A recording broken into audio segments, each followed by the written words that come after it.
Good morning. This is Desiree Duval, founder of An Empowered Woman and Homework. And Homework is where you can live where you work where you live, anywhere in the world. And so up here every Wednesday morning, we have a coffee and conversation with business professionals and entrepreneurs who share more about their businesses, their products, their programs, and their services. And today I'm happy and excited to present Lynn Hawkins.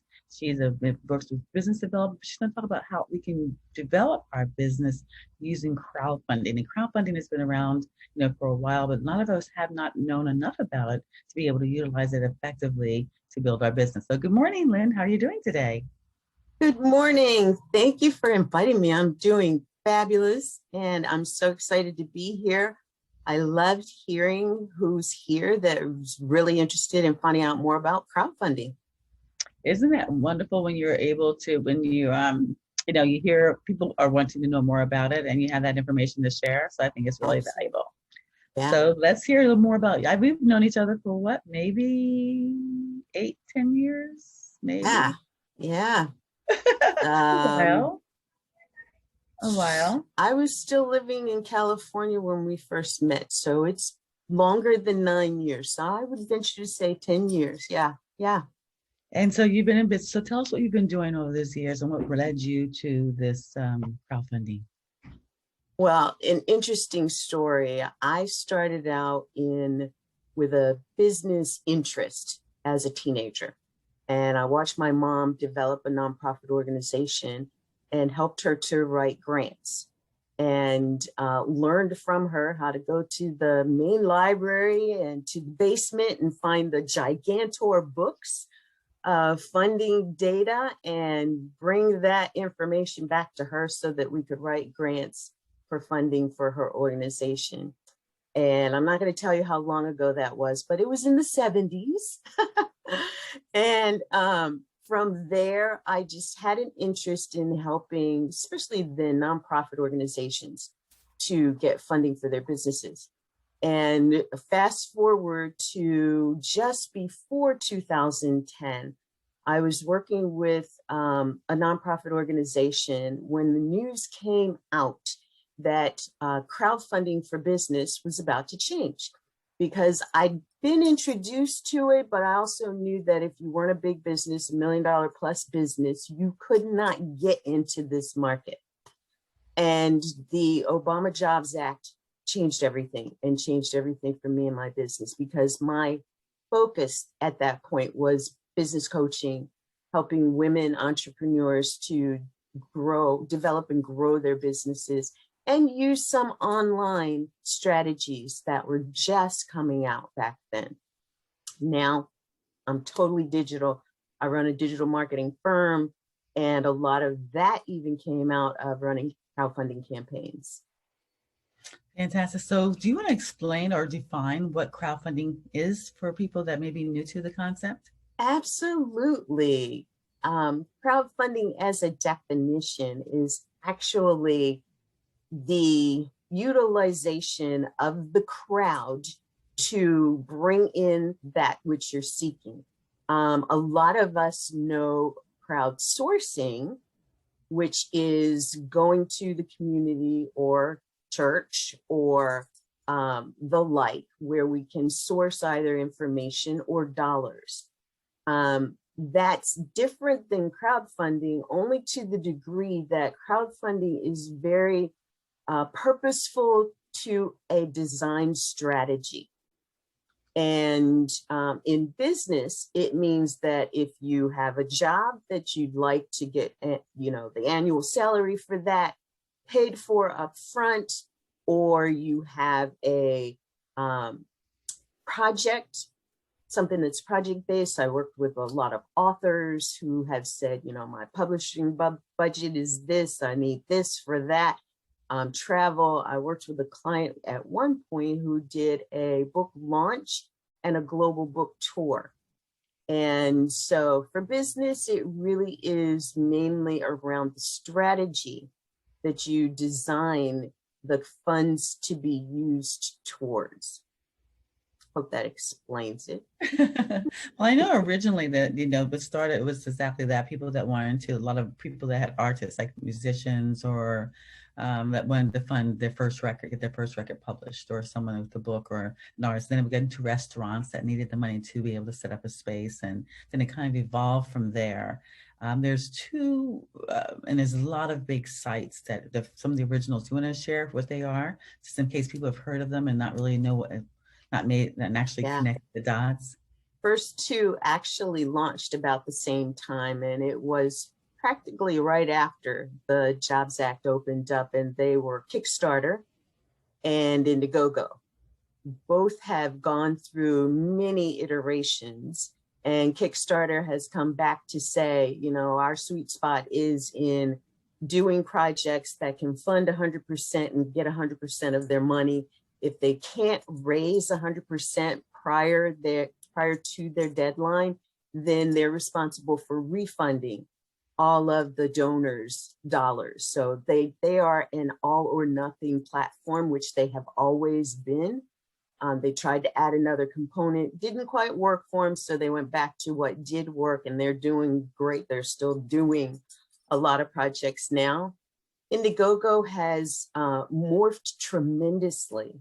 They started out also as an all or nothing platform. They now do 3 iterations of crowdfunding, one being all or nothing, another being all or a part of what you raise, and then the most popular with Indiegogo at this point is you get to get all of the funds that you raise, regardless of whether or not you've met your crowdfunding goal.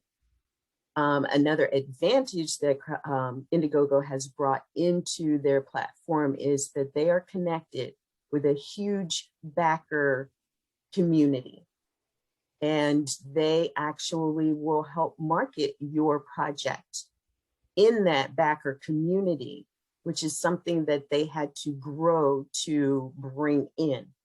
At this point, they not only have partnerships with some of their backers to provide additional services, they have partners that actually, one of them that I really like is called Backer Kit. When you have an Indiegogo campaign, you can utilize Backer Kit, especially if it's a product and you're, say, on a manufacturing timeline. You can then work with Backer Kit to make sure that your announcements to your community of donors happens, giving them updates on status of your product manufacturing timeline. And there's a lot of other advantages in there. But Indiegogo is one of the biggest platforms. It's one of the best known because it's been there since the beginning. And it has transformed itself into something that is very robust.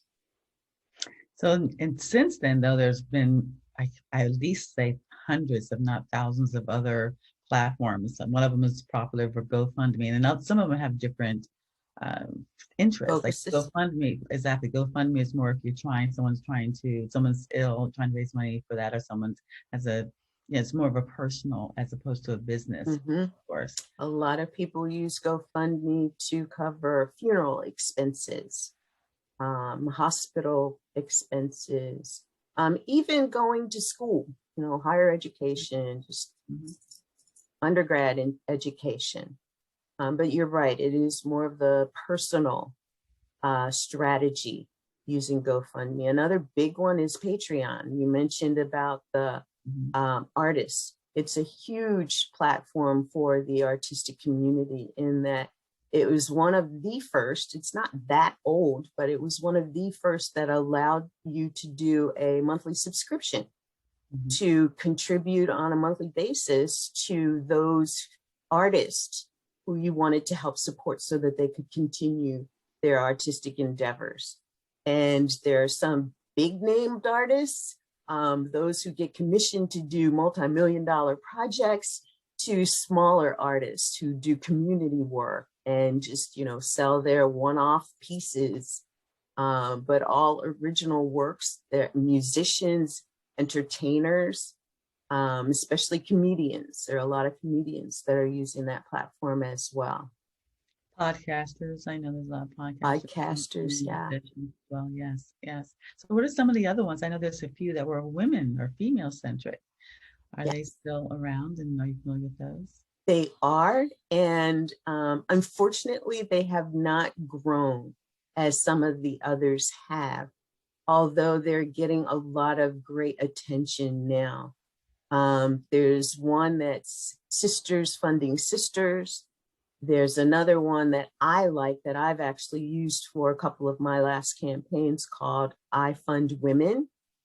And I'll tell you a little bit about I Fund Women because they're a great organization. They have a great opportunity for women. And I actually recommend looking at them for doing, if you're a woman-owned business, a Black woman-owned business, or minority-owned business, using that platform, there are some additional advantages in that they have partnerships with big box corporations, American Express, Chase, Dove,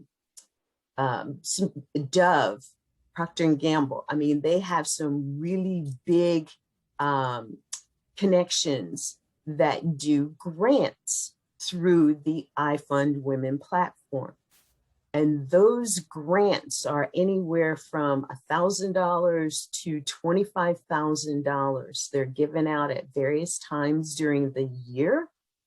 And they actually will help you to fund various aspects of business. One of the nice things about I Fund Women too is that, you know, when I teach people how to create a crowdfunding campaign, a lot of it is based on timeframes and deadlines. Because the one thing that you don't want someone to do is to think that they've got forever to contribute to your campaign. You don't want them to have forever because they'll never do it. You want them to see that there are some time constraints under which you want them to contribute. So, you know, I do a phased strategy development. So on the front end, you have the planning and strategy piece. And that can take anywhere from 30 to 45 days, depending on your campaign. And then in the middle is your pre-launch period. And that pre-launch period actually gives you the time to reach out to your personal network, to any areas or opportunities where you believe that someone might contribute to your campaign pre its launch. And there's a rule there that you want to, during pre-launch, which could be anywhere from 15 to 30 days, no longer, but give you enough time to really have that outreach and make those requests for donations, because you want to raise 30 to 35% of your funding goal prior to your launch date. So remember that pre-launch has a huge impact on how successful your campaign can be, as well as how quickly you can raise those funds. 30 to 35% raised during pre-launch could actually cause you to reevaluate your funding goal as well. If your funding goal is $100,000 or you want $500,000, you calculate what that 30 to 35% is, and can you do that conceivably in 15 to 30 days? And it may mean that instead of going for that larger funding goal, you actually chunk it down. And maybe you have 2 rounds of funding or 3 rounds of funding. And the thing to consider too is, with your funding, what are your immediate funding needs? Your immediate funding needs will get addressed with first monies in, right? So you've got $100,000, your 30%, your $30,000 should go to address your immediate funding needs, whether that's marketing to get your campaign out to a larger audience, or something that moves your campaign to basically get more exposure. That's where some of your first in dollars need to go. And then the last phase is the actual launch of your campaign. And again, your time frame is key here too. because if you launch with a 90-day time frame, you're going to find that a lot of your people are going to want to wait until that 90 days. And then you've got this big, huge spin to try and get people to donate. And you want that to be closer to the front end, which again supports the work that you want to do in your pre-launch. And then I suggest, if you really want to chunk it down to rounds, do 30-day rounds. People are really open to you saying, I'm extending our campaign because I want more people to know about us. With funds that we've already received, we're doing this. With this, we're doing that. And you can really explain your strategy for extending versus having this long period of time that you're trying to keep things moving in. And one other really huge piece that you want to make sure that you have accounted for is the number of people that are going to help you, because crowdfunding is not a one-person thing.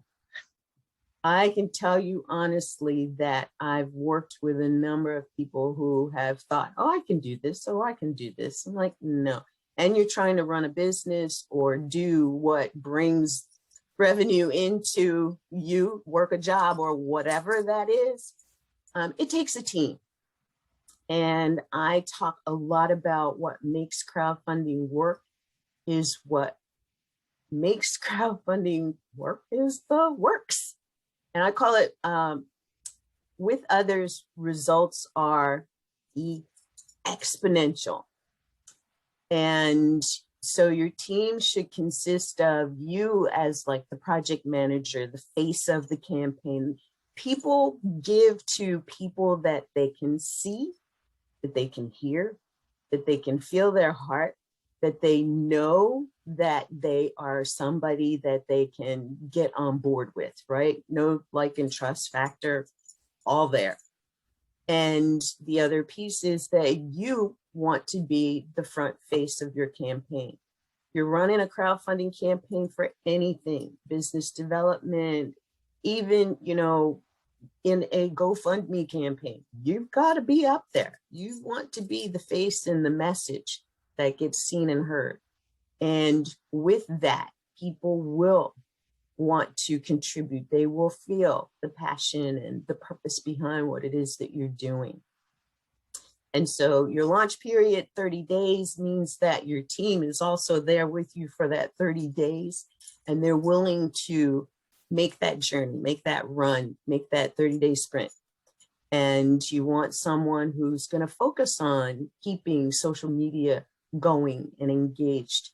Crowdfunding is a digital opportunity. It is something that you can do high tech, digital, and high touch with as a combination, but one actually without the other doesn't work. And even if you're doing totally digital, this is considered high touch these days, right? This is considered getting into people's spaces and really connecting with them and having eye-to-eye contact even with your glasses on, and just letting people get to know you, the authentic you, the one who really stands behind what it is that you're raising funds for. People will contribute small dollars to just about anything. Large dollars, they want to know you. They want to know what you're doing, what you're up to. They want to know a little bit about your background. They want to know, you know, why you're passionate about doing this thing, raising these funds. And, you know, again, the bigger your dollars, the more of that type of interaction you're going to want to have. A lot of it is, for me, recommending a crowdfunding campaign page that includes at least one video, a little bit about you, about the reason that you're doing this, about who it's going to benefit. And I know this is a sticky point for me too. Who's going to benefit from this? If it's my business that's being developed, if it's you know, the job that's going to help my business to grow and flow, if it's the, you know, thing that's going to help my business. You're in the wrong place, in the wrong space with the wrong message, because again, people want to know. I mean, anybody contributing to your campaign is first going to want to know what's in it for me. And it may be a hat, it may be a t-shirt, it may be a, specialty pen, whatever it is, that's fine. But it's even the beyond that. Who is really going to benefit from this? If you're creating a job for somebody, that campaign is not about you, the business, or the job. It's about the person who could, in fact, be in that job. What it's going to do for them, how it's going to improve their life, how it's going to support them being a greater global citizen. If it's a project like, you're wanting to buy a piece of real estate, and this is going to cover some aspect of doing that. It's not about that. It's not about the real estate. It's about what that real estate is going to be used for. Is it a housing development? Is it a single family home that a family is going to live in? It's about, then becomes about the family, then becomes about the bigger why of the campaign. Even with the book launch and the global book tour, it took a little bit, but my client finally got to the thought of, it's about the women and girls whose lives will be changed by hearing her story. It wasn't really even about her story that the book was written about. It wasn't about the movie that the book turned into a movie. It wasn't about the fact that the revenue from all of that would greatly enhance the work that she's able to do as a life coach. It was about all of the little girls and the women whose lives could be changed because they heard this story and they knew the possibilities were there for them. That's the thing that makes a crowdfunding campaign work. And when we have that shift in mindset about moving our project, our messaging is different. The way that we speak about it becomes different.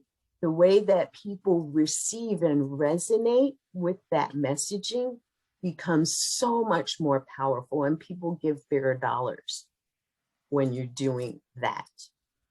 So I don't know if I answered your question, Desiree. I think I don't might remember what the question was. That was so amazing information. I'm just on the, you're presenting it so beautifully, and I appreciate that, because many times we see just the logistics. You do this, you do this, you do this, and you do that. How about you just even sharing that part of that mindset? I can see how much more engaged. I'm thinking like, okay, well, how I would switch my messaging. And ladies, again, think about that, because afterwards we start to open the conversation up, we'd like to hear what you're planning to do. And Lynn will probably share with you how that mindset set is the most important part, because there's thousands, if not hundreds of thousands of campaigns, between all the platforms, and some make it, some don't. A couple of things I want to that you touched on is about the goals, how to select a realistic goal. How do you select a realistic goal? I mean, how do you know? Is it based on your community that you have so far? I know you mentioned that the 30%, but that's after you've gotten into the water. So prior to that, how do you even assess whether this is going to be for you and how realistic your goals are? Because people have made millions, multi-millions. And quite honestly, in my experience has been, and I haven't followed it for a long time, that most of those were products. And then so that next question I'm going to ask you, that is the products or services. How do you transact? So we have a lot of questions. So I'll stop now. Hey. Well, I'm here with some answers. Okay. And so to your first question, how do you determine what your fundraising goal is? First, you have to define what you're raising funds for. And yes, that's when you get into, it's this job, it's this piece of real estate, it's this book project, it's this, whatever it is. Mm-hmm. And then you determine, what are my costs to do this thing? And, I think because everybody can relate to a book publishing project, let's just use that as an example. So your book publishing project is, you've written the transcript, it's been, you're ready for editing. So editing costs something. Having a publisher, there are a lot of publishers that want you to pay them to publish your book. There are a lot who will pay you to publish their book. And there are some that are in the middle called hybrid that will pay you a little or pay you nothing and allow you to receive the royalties or some combination of that. All of that has cost factors. And with that cost, you just determine what your fundraising budget is. These are all of my costs. This is my bottom line. And then you can assess time frames, and you can assess even before that, what are my first dollar expenditures? Because again, if your first dollars are for the editor, then you know that is necessary. Your next dollars are for, maybe you're paying the publisher and you can get all the royalties after that. So you determine those things and you've got a number, and then you can go to your timeline. Is it realistic that I can raise 30 to 35% in the first 15 to 30 days? Yes, then good. You got a good number there. No. And, for real estate, same thing applies. What is your total cost associated with what it is that you want to do? Pull out your necessary first costs. That's where you start. Is that a realistic goal? Or again, maybe your total cost is a good realistic goal, but that's where you start. Once you define that, you can do the rest. It's very formulaic. Time frames are very realistically set when you do the system that I'm sharing with you. And you then really need to consider your team, because again, what you don't want to do is embark upon this and not have some support. I've done campaigns where the team has been 3 people, excluding me, up to 8 people, also excluding me. I work with my groups as a coach, mentor, so that they can keep going. I have found that when I actually embed myself into the campaign, people look to me to do more of the work versus being a part of the team. So for me, it's important that the team be cohesive and keep moving and keep doing what's needed to do to raise these funds. And I will do on occasion, depending on what it is, I may have a connection that I can reach out to in order to say, hey, is this something you might be interested in? And if they are, then that's a connection that can be made. Okay, that was I think the answer to the first. All right, so now that we're talking about the pricing though, quick question. So it's very important for everyone to determine or take note that some of them do release all the funds and some of them don't, because sometimes they release the funds at certain interims, and so if they're dependent on that 30% or to be able to move forward in their campaign, they need to make sure they're in the platform that allows them to do that. Now, some of them release the funds, like you go in, I think GoFundMe, you go in and you just, have it transferred into your bank account whenever you want. Have you seen any other different variations of that? Has that changed over the years? I have, and you just brought something else to mind as well. So the first thing is the platform has its stated time frames for when they will allow funds to transfer from their platform and into your account. Some is immediate. When a donation is made, it immediately gets passed through, less their fees. Some say that you can do it weekly. Some actually have the 15th and the last day of the month. And then some have a criteria where you can select how you want to do it. The second thing is that you can set up your campaign platform to receive funds during your pre-launch campaign, or you can do pre-launch funds gathering outside of the campaign. Some platforms will allow you to record funds received outside of the platform. Some will not allow you to utilize those funds as part of your total dollars received into your campaign. So you want to be clear about that as well. There's advantages to receiving some funds outside of the campaign. If somebody wants to write you a $10,000 check, you may want to receive that outside of the campaign platform, because if not, you're going to have to give them their fee off of that $10,000. And so if there's a way for you to do that without that, there are campaign platforms that will allow you to do that. I believe Indiegogo is one that will allow you to receive off-platform contributions and record them as such, and they get added to your total funds received. The other thing that comes to mind, so I guess there were three, is you may be looking at someone who can make a $10,000 or $25,000 contribution into your campaign. You want to make sure that you give them sufficient time in order to do that.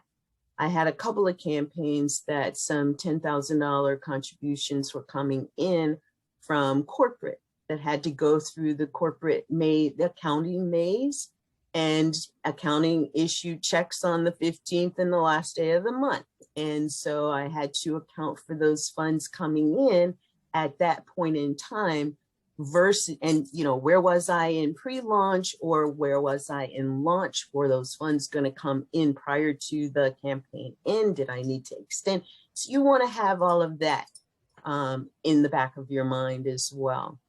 So again, there's a couple of factors to look at there as you are bringing funds in. And remember, every campaign platform has a fee structure. So you want to account for that in your budget as well.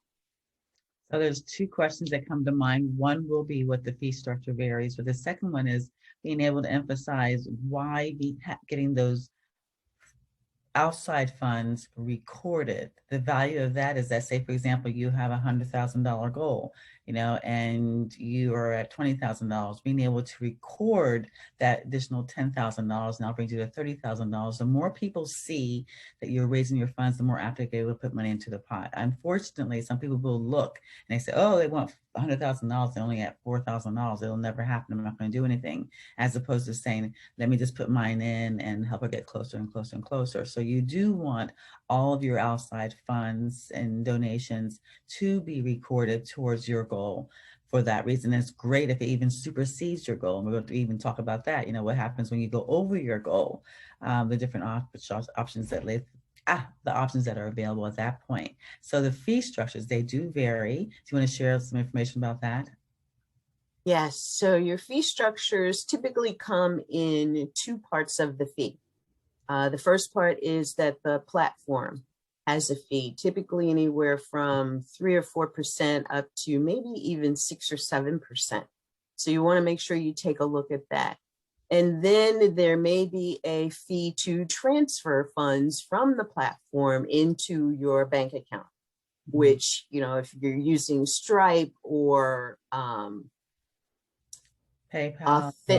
or yeah. any of them, funds received will have a fee. PayPal, and sometimes it's a 3-tiered cost, because if a platform uses Stripe to move money, and money is going to be moved into, say, your PayPal account, you've got the platform fee, you've got a Stripe fee, and you've got a PayPal fee. So you want to be aware of that as well. What is the platform using? And if it can go directly to your business bank account, that's probably the best option. And again, it depends. So, and I loved what you were talking about initially too, about, oh, I just lost it. Going over your campaign. Going over your limit. Yes. Limit. Yeah, exceeding your yes. goal. That is the beauty of the pre-launch campaign period. I have seen and have really gone to the mat on a couple of campaigns to raise the goal during pre-launch, because there are a couple of people who look at that and say, like Desiree pointed out, oh my goodness, they're going to do amazing. Let me contribute to this. And you can see people having, you know, a 200% increase in their goal, or 200% over their goal. I've seen some that, like Desiree has said, have been millions and have been, you know, over 1,000% more than their goal. So the work that you do during pre-launch isn't just to get the, you know, prime the pump. It really is to get things started so that you can have that momentum during launch and post-launch to keep funds coming in. And a lot of that has to do with the communication that you're having with people who are interested and people who are donating.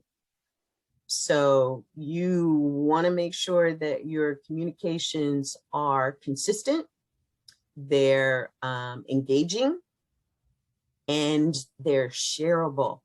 And you tell people, share it.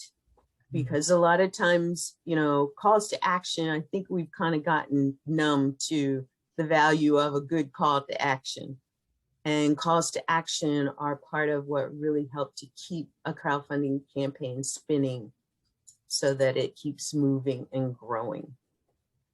You know, another thing too is that when you talk about setting your goals, that's sometimes the reason why people will set a smaller goal so they can exceed the goal, as opposed to a higher goal and not reaching that goal. What are your thoughts on that strategy? That is absolutely correct. And that's something that I recommend. So when I start working with someone, we actually do all of the strategy, 100% of the strategy for a campaign up front before we select dates and everything, because there's so many pieces that come into it, including your promotional marketing. What's it going to look like? Social media, what channels are you going to use? Are you going to use, I mean, is this a campaign that you want to go out to PR and media? Is this a campaign that with PR and media, how are you going to use that? Are you going to be saying we're planning to launch and we're looking for sponsors, we're looking for you know, high rolling donors? So your messaging really is a huge piece of it too. What are you going to say in your video? You know, how long should your video be? How short should your video be? Who are you speaking to in your video? So your audience, a lot of the things that we think about business that we may think don't apply to a crowdfunding campaign absolutely apply. And you may be talking to people in your campaign that are not necessarily your customers. And I say that because here's an example. Your book project, you want to get it in the hands of underserved women who need to know the first stage of whatever it is that you're doing. Your clients, your coaching clients are at a level of being coached that they're better contributors to the campaign versus who the campaign is going to benefit. Because remember I said, whoever your campaign is going to benefit is what your messaging is about. Well, for your campaign, you may have a two-tiered message. My campaign is going to benefit these people, but I'm looking for you, my perfect person, as a contributor to the campaign, because I know you feel my heart and you want this same thing to happen for these people. So these people aren't going to be the contributors. You really have to understand who it is that you're speaking to, that your message is going out to. They may be your customers, your actual ideal customers, but that's part of what you do in the strategy phase before you do any of the work, including the videos and the social media posts and, anything of your scripts for calling your donors during pre-launch and launch. You do all of your strategy so that you can have it so well tightened that there's no questions about what you're raising funds for, who this effort is going to benefit, and what it means to you about the importance of this happening. I have a couple quick questions. Wait, okay, so what we're gonna do, we're gonna record her, and then we're gonna stop the recording and we'll open up for the audience. Is that okay, Andrea? Yeah. Hold off with start for a few seconds. Because you also have some slides that you may want to share if you like, correct?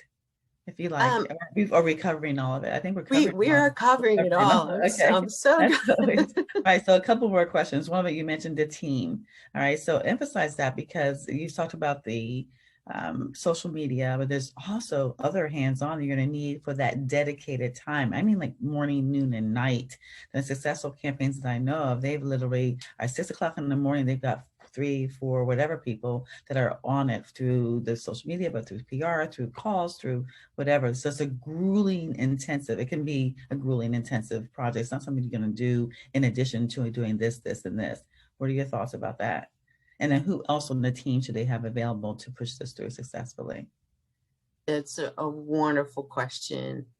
The team should consist of everybody you just spoke of, and your timing for the team activities could be anything from a dedicated hour per day as a team, starting off with check-ins, and then, that might take 15 minutes, and then 45 minutes, everybody is doing their thing. And that is 45 minutes of calling or email outreach or social media activity. And depending on how you structure your strategy and your team's ability to commit, you could in fact be able to do, 3 or 4 hours a day and make it happen, or longer, whatever needs to happen depending on your campaign.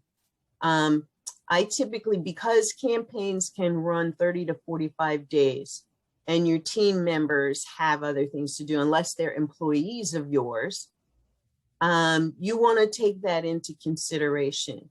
Another person that you want to have on your team is the person who actually does the job of curating the funds. Today we received, or yesterday we received our goal, doing the hourglass thing, and showing how much your goal has, how close you are to reaching your goal on a daily basis. And then using that to prepare some social media stuff so that your audience can stay abreast of how you're progressing during the campaign. And, to Desiree's point, a lot of people shy away from crowdfunding campaigns because they do think that they are grueling. One of the things that I like to do is make sure that you understand that when it's a passion project, you will do it.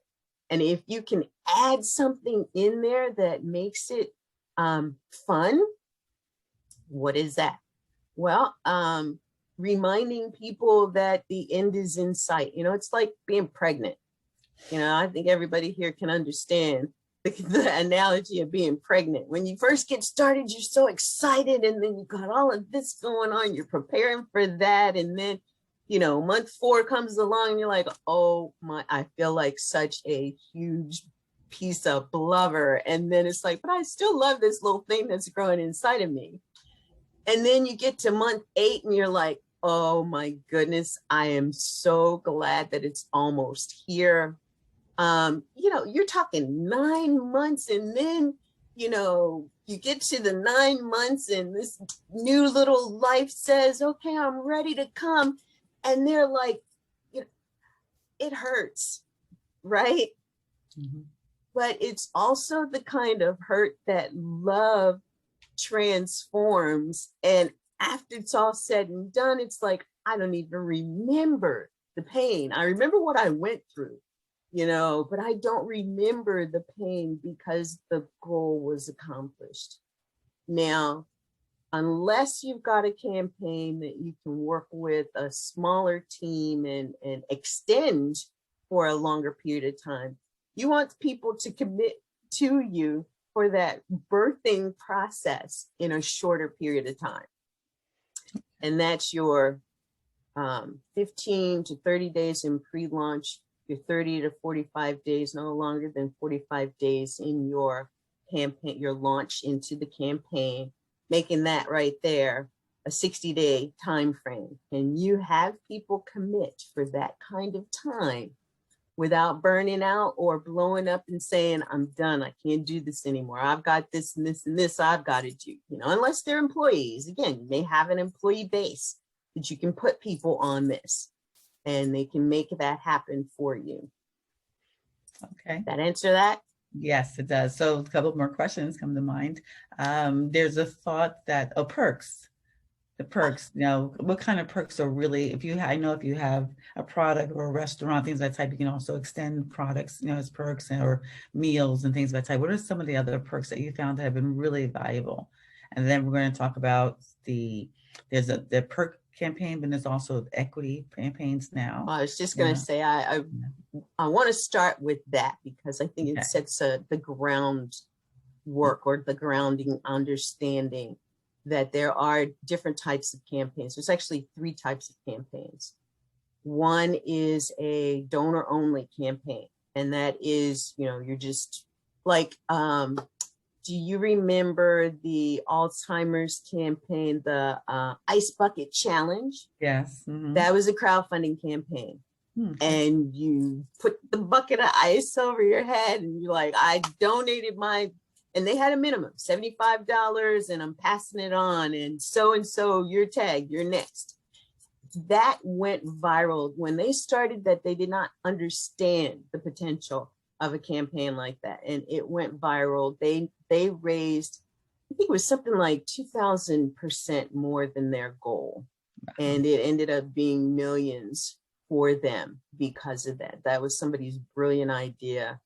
But that is donor only. They just contributed. They didn't get anything in return except this good feeling about, I did something great for someone who's going to benefit. And then you've got a donor rewards campaign. That's a combination of a level that's just, you know, give any amount. We give you our sincere thanks. And then you have a level that's above that. That can be, you know, any number of this $100, $1,000, $2,500, $5,000, $10,000.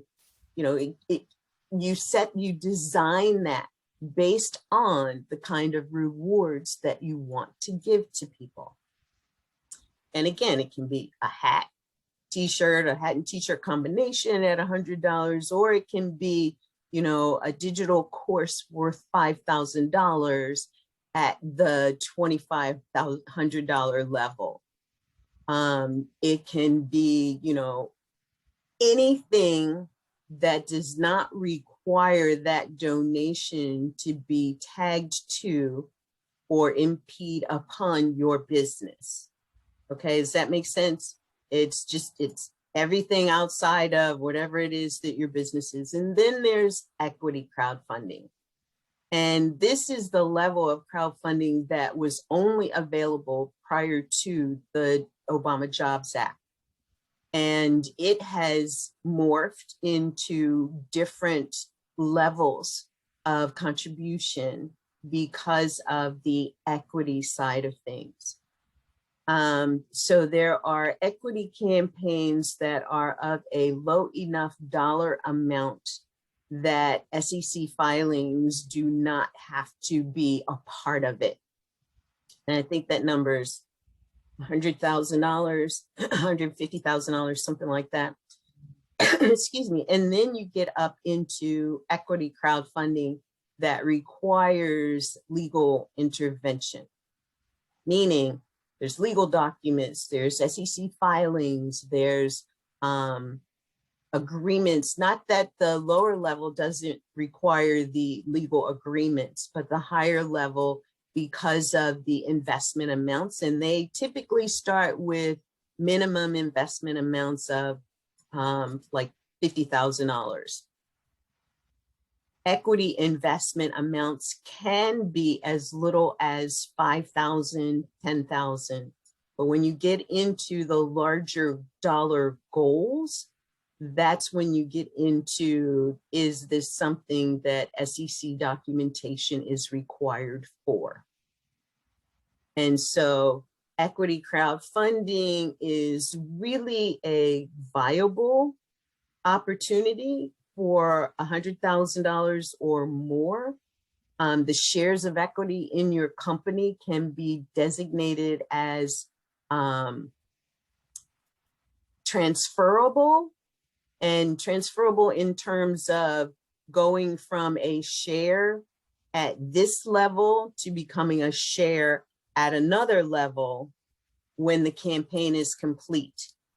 There's also equity that is tied to loan repayment. So it's equity while it's part of your campaign. When it gets to a certain time frame, it becomes a loan and gets repaid plus interest. So there are a lot more complexities that come in when you're talking about an equity campaign, but they're still very viable. I mean, the company that I talked about that wanted to do a job actually raised funds for the job plus the piece of equipment that the person in that job was going to be trained on and be able to use. So they were able to purchase the piece of equipment and provide the job. What they decided to do was to break the job into 3 parts, where they actually trained 3 people versus 1 on this one piece of equipment. Only 1 after the prescribed time frame was going to have the job, but they created 2 additional people with these marketable skills that could then go out and get a job with another company doing that they didn't have before. Fantastic. I know that some of the perks is original as far as if it's a restaurant and they put everybody's name on the wall. You know, they actually inscribe your name in some kind of way. So it could be tangible or intangible. This is whatever that community would be as far as value.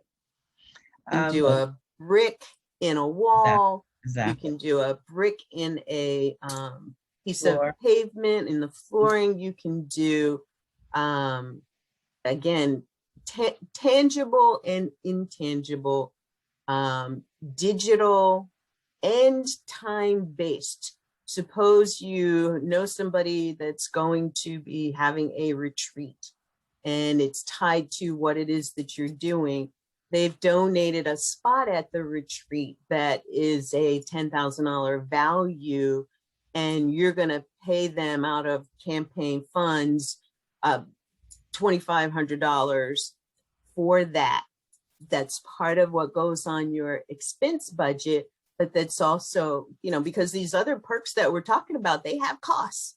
Bricks have costs, you know, papers on tagged to a wall. There's still some cost involved there. So you just want to make sure, and that's what makes the strategy up front so valuable to complete. It allows you to know where you're going. And even if you add to it, it's easier to add to something than to create it as you're trying to move through the process. That's, you know, I think everyone can really appreciate having strategy and having someone to strategize with them through this process. I've seen a lot of people try to do it on their own, and there's just so many things that you just don't know. One other thing that I want to point out before we open up for questions is that there's there's this idea that the more money you allot or you budget for your crowdfunding campaign, the more you could possibly raise. Like anything else, the more funds that you'd have for PR or promotions or your team or whatever else it takes, the more you're able to raise. And I've heard even percentages. Do you find that applicable now, or like so for example, you're trying to raise $1 million. I think some people say, if you want to raise $1 million, you should have a budget of $50,000 or whatever that number is, to be able to allot for team, be able to allot for a strategist, someone to work with them, because there's a fee involved with that, and to be able to spend on PR and dollars. Because some people, reason why we want to do a crowdfunding campaign is that if we were going to spend $50,000 on PR at any point to promote homework, then it was better to spend that $50,000 towards a crowdfunding campaign where you can actually recoup that funds, so that expense, as well as get the word out, as well as to be able to get a good feel of what your market and your community is going to do to support you. That is absolutely true. And that's really a great question that goes back again to the value of the strategy. Because even there, you may have, marketing is only one of your costs. You may have some other costs that are necessary to go along with marketing. And that's where your budget, looking at your budget items, all of those things should be included, because, you know, with marketing, there's cost of graphics and, you know, things like that. If you're going to hire a firm that's going to be, you know, include all of that, that's great too. But maybe there's something else. Your press releases, you know, there's a cost there. Your video edited, getting it professionally done. So that's one of the reasons why, as part of the strategy, you're developing your budget, and your budget should be very line item oriented so that you can easily determine what you want your first expenses to be. That's a perfect example as far as real estate and homework.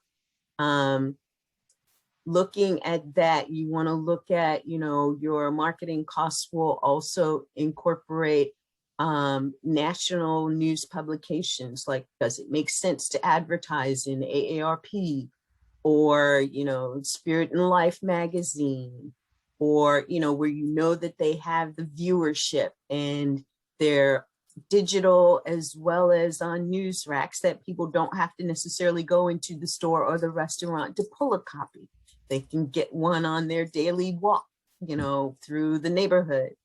So it really is important for your strategy, for your budget to be as detailed as possible. Because even if you put these items in there, you may decide, okay, I'm going to wait until a little later for this piece. You know, maybe I won't go into this publication at this point in time. But it would really serve me if I went into that at an earlier point in time, or a local news media opportunity. You know, what does it take to get on your local Good Morning show? A lot of times it doesn't cost anything, but there are some that now they want you to pay to get on those, get into those spots. You know, even Alignable has opened up their opportunity for you to market your business, where you can, you know, highlight your crowdfunding campaign. But there's a cost. There's, you know, they're figuring out ways that where they were able to bring in costs pre-pandemic and now can't or couldn't. They're now figuring out ways that they can do that, that allows not only them to continue doing their work, but allowing you a bigger opportunity too. Because Alignable, I don't know if you have been doing anything in your local Alignable, making those connections. Alignable's got people starting to pay attention. And that's a new marketing venue that wasn't there a couple of years ago like it is right now. So should the crowdfunder have a budget to start? A budget, they need some type of budget to start, and how do you assess that? Just even to the start. Yes. Where they raise so money. To start, you're going to start with your major all-inclusive budget, and then you're going to go through that all-inclusive budget and pull out, based on your strategy, what would work for me first and best. Got a client who has a product in the athletic industry, in the fitness industry. And one of her things is she has to carve out manufacturing costs. And so she's manufacturing and marketing, and she's got consulting and legal. And, you know, so she had to identify those out of her full budget. she had a $150,000 budget, but a lot of that was the production costs for manufacturing the product. And so then she was like, okay, so that means that this first go, I can get this number of units and do my marketing and legal and, you know, everything else that I need to do that's right here. It still leaves her full budget, but she was able to say, and that felt comfortable. It felt doable. It felt like she could get even big people to support her on, because now she not only had this budget that she was doing as her first round, I'm going out here, I'm getting things started with this, she could bring in a big donor who she could then show her full budget, who could say, okay, that's great. Now let's talk about how much are you going to need in first quarter, second quarter, third quarter. I'll give you X dollars for your third quarter budget funding. I mean, wow. That would not have happened if she did not have this initial campaign with just her first priority budget items. So my experience has been that some of the people that you work with, well, I think I recommend that everybody work with a strategist like yourself. Some of them are requiring deposits, or some of them when you're doing your video that you, before you even put the page up, they require that you pay for the video and you have the video edited and things of that type. So those are the funds that before you even before you push the button, the go button, you're going to need a certain budget. Now, I want to bring that to everyone's attention, because some people say, okay, I'll do this tomorrow, but they don't know that maybe they need $5,000 or they need X amount of dollars just to pay that social media person or deposits. So what have you found, again, before they raise any dollars, for the people on their team or the service they're going to want to acquire will require deposits on before they raise any funds? Is that a 5,000, 10,000? Is it? And I know it depends, obviously, on who you're working with, but just so they just don't go out there and start pushing the clock tomorrow, knowing not having these things. Yes, yes. I know we Well, did the video. We didn't use the video, but we did create a video, and they required funds up front. And they required editing funds and so forth. So what? And I guess if there is a downside to crowdfunding, it is this: you may not raise the funds that you're going out to raise. I just want to put that on the table, because a lot of strategists are just so into, yes, this is possible. And I mean, I used to be there until I started seeing that people were relying on the expectation of possibilities versus the reality of what you really need. And what you really need is a budget, like a startup budget. And that startup budget is those things that can be part of your overall budget, but you're going to have those costs that come pre-campaign, pre-launch, pre-launch, pre-doing all the rest of the stuff, because yes, a consultant will cost. There are not many consultants these days who will strategize with you without some upfront dollars involved. And that's because, again, people have a lot of times preconceived ideas that, oh, I can do this and I can raise this, and then get so disappointed when things don't happen the way that they thought they would. Well, mainly because they didn't have a team and a strategy to do it the way that they needed. And the other thing is they weren't prepared for that. So I like to set the expectations. Anything that I tell my clients or potential clients is you will have upfront costs, just like any startup. You will have, if you want to get incorporated before you do this, or if you, want this to be a part of a nonprofit organization and you need to do that before you're doing this. I mean, it's not necessary to have a nonprofit before you do something like this, but again, it's part of the strategy. Is that something that you would like to have? If you got a fund, I would say ballpark $5,000. That's going to get you a consultant. That's going to get you a package of initial promotional materials. It's going to get you some PR. It's going to get you started. If you want to set a budget that can carry you through the campaign so that you can focus on raising the campaign dollars for, you know, what the campaign is actually for, not just these pieces, $7,500, and you should be covered for your costs for the campaign. That's not including your cost of perks. That's not including, you know, if you've got a product, shipping and handling. That's not including, you know, you want to give perks. There's a cost of shipping and handling for delivering the perks. And, you know, there's a final piece for everybody or just for me? There's a final Everyone, piece of please. the campaign that I want to make sure that I relay to you. Because a lot of times too, people think that the end of the campaign is the last day of the campaign. And that's not the case.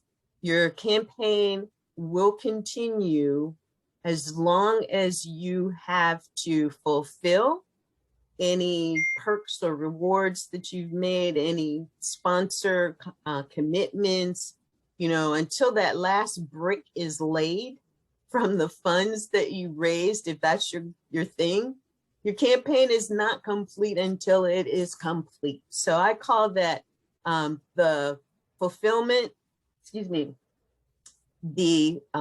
final piece that is finish, fulfill, and then you want to have some fun. You want to celebrate. You want to let those on your team know how grateful you are for them, and you want to reward them somehow. Whether that's going to be a part of your campaign budget or part of your initial budget, that's up to you. Again, part of the strategy. And then one of the other things that I do too is I actually work with the client to set the strategy before we bring the team in, because you want to make sure that you've got clear messaging before your team gets engaged. You want to make sure you know who your audience is, who you're talking to, who's going to do your graphics and your video and all of that. Not that the team can't help you with making suggestions along the way, but when you bring your team in, you want to be at a point where you're ready. You know that you're ready to get things started. So you don't want to bring your team in when you're still trying to figure out, you know, what social media channels you're going to use, or what PR you're going to use, what's your messaging going to be. You want to have all of that. Now, if it takes some team to help you to bring that together, that's different. That's your strategy team. Then you've got your campaign team. Okay, one last question before we open it up. It's so much information that's valuable. In selecting a consultant, I know some of them work with a flat fee where you can pay them incrementally. Some work for a percentage, a fee and a percentage. I'm sure there's different different formats from there. What are some of the different ways that you have known of, or people can compensate their consultant, someone to consult them through this process, like yourself? Most consultants will do either a flat fee or a reduced flat fee plus a percentage of funds raised. I typically have seen most of the time a flat fee. And what I end up doing most of the time is a flat fee and a percentage of any dollars that I might bring personally into the campaign. Because again, I've mentioned my job is to help your team do its work. And if a consultant has, 10 clients they're working with, it's going to be pretty hard for them to be a part of the team on 10 different teams, but they may have a connection. And they may be able to connect one of those campaigns to a connection. And because of that, really feel that their connection has been valuable and they've been able to get compensated for it.